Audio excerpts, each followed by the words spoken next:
Hello and welcome to Lucid Affairs. 2 दिन पहले मैंने ये वीडियो अपलोड किया था और आपको बताया था कैसे सुप्रीम कोर्ट ने इलेक्टोरल बॉन्ड को बैन कर दिया और इलेक्टोरल बॉन्ड को तुरंत ही रोकने के लिए बोला और इलेक्टोरल बॉन्ड को अनकॉन्स्टिट्यूशनल भी बताया। और इस वीडियो में मैंने आपको सारी चीजें समझाई है, इलेक्टोरल बॉन्ड क्या होता है, कैसे काम करता था। आप जाकर वो वीडियो देख सकते हैं। बट अभी बात करते हैं सुप्रीम कोर्ट के इस फैसले पे। अब मोदी जी का रिएक्शन आया है, कैसे indirectly Modi ji supreme court को टारगेट किए हैं। आप देखिए इसमें, फिर मैं बात करता हूँ ये कहाँ बोल रहे हैं और क्यों बोल रहे हैं।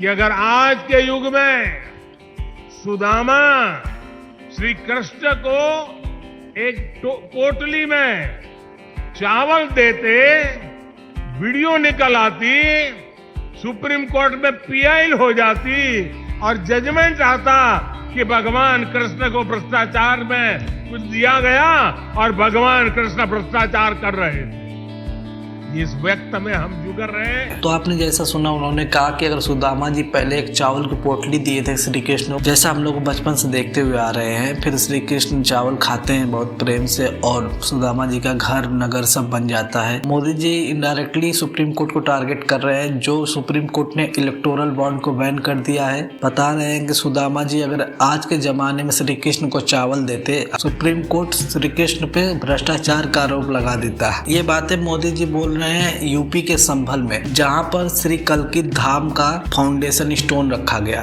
भगवान कल्की का वहां मंदिर बन रहा है, उसके फाउंडेशन स्टोन रखे मोदी जी। साथ साथ उन्होंने बोला है कि नए नए धर्मस्थल बन रहे हैं, उसके साथ साथ हाईटेक इंफ्रास्ट्रक्चर भी बन रहे हैं। उन्होंने बोला कि अगर आज के दिन अगर कोई पिलग्रिम साइट्स बन रही है, धर्मस्थल बन रहा है, उसी टाइम हाईटेक इंफ्रास्ट्रक्चर, उसके साथ साथ मेडिकल कॉलेजेस भी बन रहे हैं। देश में सारे काम एक साथ हो रहे हैं। प्राइम मिनिस्टर नरेंद्र मोदी जी ने बोला है कि 22 जनवरी के बाद जब भगवान राम का फाउंडेशन स्टोन रखा गया था, आपको पता ही होगा 22 जनवरी को प्राण प्रतिष्ठा कार्यक्रम था, उसको उन्होंने बताया है कि एक नए युग की शुरुआत हुई है। भगवान राम का इन्फ्लुएंस ओवर द 1000 ईयर रहा है और अभी भी है। इसी तरह भगवान कल्की के बारे में उन्होंने बोला कि ये कल्की धाम मंदिर और कल्की भगवान का इन्फ्लुएंस आगे के मोर देन 1000 ईयर उनका इन्फ्लुएंस रहने वाला है। भगवान कल्की के बारे में बात करते हुए आगे मोदी जी ने बोला कि साइकिल ऑफ टाइम में, यानी समय चक्र में, भगवान कल्की इंटीरियर ऑफ चेंज है, मतलब परिवर्तन के सूत्रधार है और साथ साथ सोर्स ऑफ इंस्पिरेशन भी है,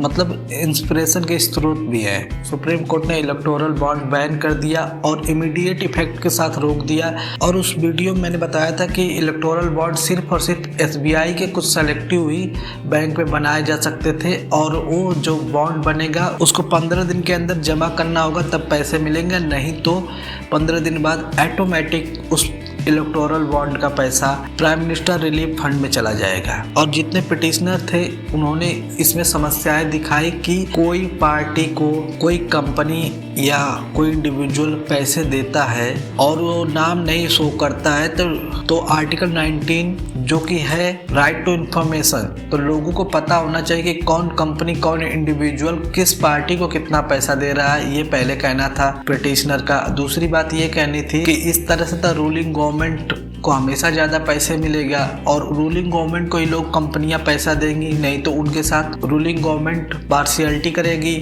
और उनके साथ जानबूझ के कार्रवाई होगी। ये भी बात सुप्रीम कोर्ट को पिटिशनर के द्वारा बताया गया। और तीसरी बात ये थी कि मान लीजिए कोई कंपनी लॉस में है और उसका शेयर एक आम आदमी भी खरीदा है, जैसे रिलायंस का शेयर मैंने खरीदा है तो मैं भी इनडायरेक्टली रिलायंस का ओनर हुआ। हाँ, स्टेक नहीं है मेरा उस कंपनी में उतना कि मैं कुछ फैसले ले सकूं कंपनी के लिए, बट वो कंपनी पैसे दे रही है मान लीजिए इलेक्टोरल बॉन्ड के थ्रू, तो मुझे पता तो चलेगा नहीं, इनडायरेक्टली मेरा भी पैसा जा रहा है। तो पिटिशनर के द्वारा 3-4 बातें ऐसी बताई गई थी जिसे सुप्रीम कोर्ट ने उसे अनकॉन्स्टिट्यूशनल बताया और इमीडिएट बैन कर दिया। अगर आपको सही से जानना है इलेक्टोरल बॉन्ड के बारे में तो ये वीडियो आप देखिएगा, इसमें सारा कुछ मैंने बताया है। कि बात करें तो आज संभल में भगवान कल्की के मंदिर का फाउंडेशन स्टोन रखा गया, जो मुख्य अतिथि थे prime minister Modi ji, UP के सीएम अपने योगी आदित्यनाथ जी भी थे, कांग्रेस के नेता आचार्य प्रमोद कृष्णन जी भी थे और सुप्रीम कोर्ट को टारगेट करते हुए प्राइम मिनिस्टर मोदी ने ये बोला कि अगर आज के जमाने में श्री कृष्ण को सुदामा चावल की पोटली देते तो सुप्रीम कोर्ट उन पे भ्रष्टाचार का आरोप लगा देता। बाकी इस पूरे मामले पर आपको क्या कहना है, please do a comment. That's all in this video. Thank you for watching.